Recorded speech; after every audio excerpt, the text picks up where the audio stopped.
আমারে আমার লাশটা যেন দেইকা মন্তব্য করতে না পারে।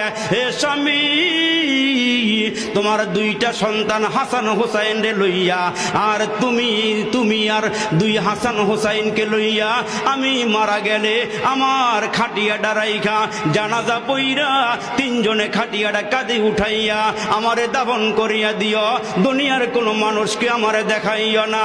হযরতে আলী ডাক দিয়া কয়, ফাতেমারি খাটিয়া বহন করতে চারজন লোক লাগে। কয় চারজন লাগবে না, আমার স্বামী তিনজন হলেই চলবে। মুসলমান যেদিন ফাতেমা দুনিয়ার থেকে বিদায় হয়ে যায়, ইতিহাসটা অনেক লম্বা, ওই দিকে যাওয়ার সুযোগ আমার নাই। ওই ফাতেমা দুনিয়ার থেকে বিদায় হয়ে গেলে হযরতে আলী আল্লাহকে ডাক দিয়া কয়, মাওলা রে, ফাতেমা ওসিয়ত করিয়া গেছে যেন তিনজনে খাটটা বহন করে দাফন করিয়া আসি। এই খাটটা তিনজনে কেমনে নিয়ে যাব? হযরত